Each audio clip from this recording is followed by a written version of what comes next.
Everyone, welcome to my channel. So guys, आज हम physical chemistry का पार्टीशन फंक्शन का जो टॉपिक है इस कंप्लीट करेंगे। तो अगर आप मेरे चैनल पर नए हैं तो प्लीज़ चैनल को सब्सक्राइब और बेल आइकन प्रेस कर दीजिएगा। और अगर आपको एमएससी केमिस्ट्री के और सेमेस्टर के नोट्स परचेस करने हैं उसके लिए तो आप मुझे व्हाट्सएप मैसेज कर सकते हैं। डिस्क्रिप्शन में व्हाट्सएप नंबर शेयर कर देंगे। तो चलिए वीडियो को स्टार्ट करते हैं। तो क्या करें कि स्टैटिस्टिकल डेमोनाइज एनालिसिस में पार्टीशन फंक्शन का यूज़ एक ग्रेट एनालिटिकल टूल्स के रूप में किया जाता है। पार्टीशन फंक्शन को इस प्रकार डिफाइन करते हैं, इसे थीटा से डिनोट करते हैं। मतलब कि जो स्टैटिकल थर्मोडाइनमिक एनालिसिस में जो पार्टीशन फंक्शन का यूज़ एक ग्रेट एनालिटिकल टूल्स के रूप में किया जाता है। ठीक है, किसके रूप में? एक ग्रेट एनालिटिकल टूल्स के रूप में किया जाता है, जो कि काफ़ी मतलब कि जो स्टैटिकल थर्मोडाइनमिक जो होता है उसमें ये बहुत ज़्यादा इंपॉर्टेंट भूमिका निभाता है। कौन? पार्टीशन फंक्शन का बहुत ज़्यादा यूजेस है। अब पार्टीशन फंक्शन को हम किससे डिफाइन करते हैं? थीटा से डिनोट करते हैं। ठीक है, अब यहाँ पर हम लिख सकते हैं इसका जो पार्टीशन फंक्शन का जो फॉर्मूला होगा वो इस तरह से होगा। थीटा बराबर समीशन बराबर जे बराबर एन और जे बराबर 1 जी ई आई अपॉन के टी। इसको नाम दे दिया हमने समीकरण नंबर 1। अब यहाँ पे जो एन है ये क्या है? नंबर ऑफ पार्टिकल्स है। और यहाँ पर जी क्या है? पार्टिकल वेट फैक्टर है। ठीक है, अब आगे देखिएगा। अब यहाँ पर कह रहा है कि यह डिग्री ऑफ डायमेंशन के इक्वल होता है। इट मीन्स जी आई के सुपर इम्प्रेस्ड एनर्जी लीव्स के नंबर को रिप्रेजेंट करते हैं। अब यहाँ पे के जो है वो क्या है? बोल्टमेज कांस्टेंट है तथा इसकी वैल्यू के बराबर आर माइन अपॉन एन ए के बराबर होती है। ठीक है, इसकी जो वैल्यू होगा वो कितना होगा? के बराबर आर अपॉन एन ए के बराबर। अब यहाँ पे जो आर है वो क्या है? यूनिवर्स गैस कांस्टेंट है। और ई आई यहाँ पर क्या है? क्वांटम स्टेट की एनर्जी है। और टी क्या है? यहाँ पर टेम्परेचर है। ठीक है, अब आगे देखेंगे। अब यहाँ पर कह रहा है कि इक्वेशन 1 में ओवरऑल इंटीजर इट मीन्स अनंत से जीरो के। आगे देखते हैं क्या कहना चाह रहा है ये। क्रॉसपोंडिंग समीशन लिया है। ठीक है, जिसमें मॉलिक्यूल की ऑल पॉसिबल एनर्जी स्टेट को रिप्रेजेंट किया गया है। जनरल पर्पस के लिए यह आवश्यक है कि ग्राउंड स्टेट के रिप्रेज एनर्जी लेवल में मेजर किया जाए। अतः इक्वेशन 1 को हम इस प्रकार लिख सकते हैं। तो इक्वेशन 1 को हम किस तरह से लिख सकते हैं? तो थीटा, ये गलत है, ये है थीटा बराबर समीशन अनंत से जीरो तक के जे बराबर 0 जी आई को हम लिख सकते हैं माइनस ई आई अपॉन के टी। ये के है। ठीक है, के टी इसको नाम दीजिए हमने समीकरण नंबर 2। ये कहाँ से आएगा? समीकरण नंबर 1 से आया है ये। अब आगे देखेंगे। तो अब क्या कह रहा है कि पार्टीशन फंक्शन एक डायमेंशन लेस यानी दिशा विहीन क्वांटिटी है। क्या है? जो पार्टीशन फंक्शन है वो क्या है? एक डायमेंशन लेस यानी कि क्वांटिटी लेस, दिशा विहीन लेस। इसका value molecular weight, molecular value, temperature इस पर डिपेंड करती है। सभी पार्टीशन फंक्शन इस प्रकार डिफाइन कर सकते हैं। डिफरेंट एनर्जी स्टेट के लिए प्रोबेबिलिटी फैक्टर के सम योग को पार्टीशन फंक्शन कहते हैं। इसमें अब एनर्जी इन स्टैटिकल में तो ई आई बराबर हम E of E trans plus E V B और ई रूट, इसको हमने नाम दिया समीकरण नंबर 3। मतलब कि इसको हम इस तरह से डिफाइन कर सकते हैं। अब थीटा को हम इस तरह से लिख सकते हैं। ठीक है, समीशन अनंत से आई बराबर 0 G E I minus E I R और एन ए टी। अब यहाँ पर थीटा बराबर समीशन अनंत से आई बराबर 0 G E I minus E I N A R minus R T. ठीक है, अब आगे देखिएगा। अब जो according to ideal gas equation, अब इसके अकॉर्डिंग हमको यहाँ पर मान निकलना है किसका? इसका। तो पी वी बराबर एन ए आर टी बरा आर बराबर, यहाँ पर जब आर आ जाएगा तो यहाँ पर हमारे पास क्या बच जाएगा? तो पी वी को हमने यहाँ ले लिया और NAT को हमने यहाँ पर लिख लिया। ठीक है, अब हमारे पास ये हमारा जो मान है हमारे पास। ठीक है, अब इसको हम किस तरह से लिख सकते हैं, तो देखिएगा माइनस EINA, मतलब कि इसके आधार पर हम इसको मान निकालेंगे तो NA/PV आ जाएगा। ठीक है, मतलब ये आगे पीछे हो जाएगा और यहाँ पर आ जाएगा NA और यहाँ पे आ जाएगा T। ठीक है, मतलब ये इधर आ गया, ये आ गया और ये PV यहाँ पर आ गया और इसका जो मान था EIO को, इसको हमने ऊपर ले लिया। अब थीटा बराबर ये जैसे कि हमारे पास सेम है तो इसको हमने क्या ले लिया, इस चीज़ को हम इस तरह से लिख सकते हैं। तो हमने क्या ले लिया, EINA स्क्वायर कर लिया और यहाँ पर PV आ गया, मतलब कि NA को न लिखकर हमने यहाँ पर स्क्वायर कर लिया। ठीक है, और ये PV यहाँ पर आ जाए, इसको हमने नाम दे दिए समीकरण नंबर 4। अब फ्रॉम इक्वेशन 3 से,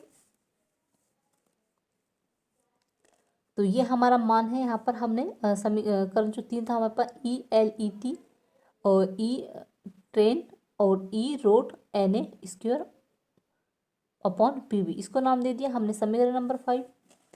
अब एप्लीकेशन ऑफ पार्टीशन फंक्शन, तो क्या करेंगे, for mono atomic gas translation partition function. तो 1D में ट्रांसलेशन मोशन करते हुए पार्टिकल के लिए पार्टीशन फंक्शन, तो यहाँ पर देखिएगा ATX बराबर summation GTE minus ET upon KT। अब यहाँ पे GT क्या है, ट्रांसलेशन स्टेटिकल वेट फैक्टर है। ठीक है, अब आगे देखिएगा, अब आगे देखिए क्या कह रहे हैं कि when ET is a translation energy of molecule in X direction and GT is a statical weight of each translation level. तो ET बराबर X डायरेक्शन में मॉलिक्यूल्स की ट्रांसलेशनल एनर्जी के बारे में देखेंगे। तो GT प्रत्येक ट्रांसलेशन लेवल का स्टेटिकल वेट फैक्टर प्रत्येक लेवल के यूनिट एक होता है। ठीक है, तो देखिएगा यहाँ को हम किस तरह से लिख सकते हैं, तो थीटा प्लस एक्स, क्योंकि एक्स डायरेक्शन में है, बराबर समीशन E-ET अपॉन KT, इसको नाम दे दिया हमने समीकरण नंबर 2। अब आगे देखिएगा क्या कह रहे हैं कि ट्रांसलेशनल एनर्जी लेवल के बिटवीन अत्यंत कम डिफरेंस होने के कारण ट्रांसलेशनल एनर्जी भी क्वांटाइज हो जाती है, अतः मोनो एटॉमिक गैस मॉलिक्यूल के ट्रांसलेशनल मोशन में CATCT होगी। तो N del to L N del बराबर 2L और डेल बराबर हम क्या लिख सकते हैं यहाँ पर 2L, इसको नाम दीजिए हमने समीकरण नंबर 3। अब वह एन इज एंटीजर्स, तो वह एन क्या है यहाँ पर इंटीजर है और एक्स एक्सिस के अलोंग पे। तो मोलिकुल पार्टिकल की ट्रांसलेशन एनर्जी ETX बराबर 1/2 MUX स्क्वायर, इसको नाम दीजिए हमने समीकरण नंबर 4। अब आगे देखेंगे, तो सबसे पहले तो यहाँ पर ध्यान दीजिए आप कि PX के बराबर हम इसको MUX लिख सकते हैं, UX को हम PX अपॉन M2 लिख सकते हैं, सॉरी M लिख सकते हैं, और ये UX स्क्वायर को हम बराबर हम PX square upon M square लिख सकते हैं। ठीक है, इतनी बताइए समझ में। अब यहाँ पर देखिएगा कि हमारे पास क्या है, बराबर 1/2 है, M है, PX स्क्वायर है और M1 स्क्वायर है। ठीक है, तो M के से M स्क्वायर कट जाएगा यहाँ पर, तो जो चीज़ें हमारे पास बचेगी उसको हम इस तरह से लिख सकते हैं। तो EATX बराबर 1/2, तो ये आ जाएगा यहाँ पे, और ये दोनों से कट गया तो यहाँ पर M आ जाएगा, तो इसको ले लिया हमने समीकरण नंबर 5। अब यहाँ पर M क्या है, मास ऑफ द पार्टिकल,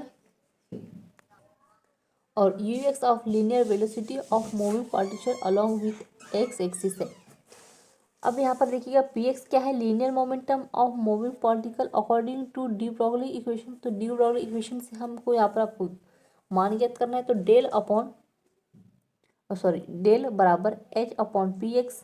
ठीक है, और इसको हम यहाँ पर कर लेंगे तो हमारे पास क्या आ जाएगा, H/X आ जाएगा। ठीक है, अब ETX बराबर हम इसको इस तरह से लिख सकते हैं, तो इसकी ओर कर लेंगे और यहाँ पर आ जाएगा 2M। ठीक है, अब ETX बराबर 2H H स्क्वायर करेंगे तो यहाँ पर H स्क्वायर बचेंगे, तो हमारे पास क्या बच जाएगा यहाँ पर, सॉरी H स्क्वायर बचाएगा, तो डेल स्क्वायर और 2M। अब ETX 1/2M लिखेंगे, तो जो चीज़ हमारे पास बचेगी, अब क्या बच जाएगा यहाँ से हमारे पास, तो एच स्क्वायर बच जाएगा और ये बच जाएगा, ठीक है, क्योंकि ये तो इधर आ गया और इसके ऊपर हमने मान दे दिया 1, तो जो चीज़ हमारे पास बची उसको हमने इधर ले लिया। अब क्या कह रहे हैं कि we know that del upon del बराबर 2l अपॉन n, तो ई टी एक्स अपॉन इसको हमने यहाँ पर ले लिया और इसके बदले में हम क्या लिख सकते हैं यहाँ पर, डेल के बदले में हम डेल के बदले में हम इसमें ये वाला मान यहाँ पर उठाकर रख सकते हैं। तो H square upon 2l upon N square लिख लेंगे यहाँ पर, ठीक है। तो ये सेम जैसे वैसे बता देंगे यहाँ पर, और इसको जो है एन स्क्वायर कर देंगे और एच स्क्वायर कर देंगे और यहाँ पर 4l आ जाएगा, क्योंकि दो का दो के साथ गुणा होगा तो 4l स्क्वायर आ जाएगा और यहाँ पे आ जाएगा सेम जैसे 8l स्क्वायर एम, ठीक है। अब आगे देखेंगे, तो इसको नाम दे दिया हमने समीकरण नंबर 6। अब कह रहा है कि इक्वेशन 3 और इक्वेशन 4 से हमें क्या प्राप्त होगा, तो देखिएगा थीटा टी एक्स बराबर समीशन ई, तो N square H square eight L square M और ये आएगा के टी। अब इसको हम किस तरह से लिख सकते हैं, तो ये हमारा जो पहले का मान था उसको हमने यहाँ पर ले लिया, जैसे इसको उतार देंगे और इसको उतार कर हम यहाँ से हटा देंगे, तो एम एन स्क्वायर और यहाँ पर आएगा के टी। इसको नाम दे दिया हमने समीकरण नंबर 7। अब क्या करें, the energy level areas closely space होते हैं, अतः एनर्जी वेरिएशन कंटिन्यू हो सकता है, अतः समेशन को इंटीग्रेशन के रिप्लेस किया जाए। तो यहाँ पर देखिएगा जब इंटीग्रल रिप्लेस किया जाएगा तो थीटा टी एक्स बराबर ये इंटीग्रेशन करेंगे हम और ई माइनस एन स्क्वायर ए और अपॉन डॉट टी एक्स, ठीक है। जब इसका दोनों का गुणा होगा तो वह यहाँ पर आ जाएगा ए बराबर H square upon T M L square के टी, और इधर आ जाएगा theta plus H square H बराबर 1/2 और यहाँ पर करनी में लग जाएगा हमारा पाई अपॉन ए। अब आगे देखिएगा, अब हम इधर देखेंगे तो देखिएगा यहाँ पर हम किस तरह से इसको हल कर सकते हैं। थीटा टी एक्स बराबर 1/2, इसको हमने जो चीज़ हमारे पास रखी थी उसको हमने करने में लेकर इसको इस तरह से लिख लिया। अब यहाँ से एच को इधर कर देंगे और जो भी चीज़ें हैं इसको ऊपर चली जाएगी।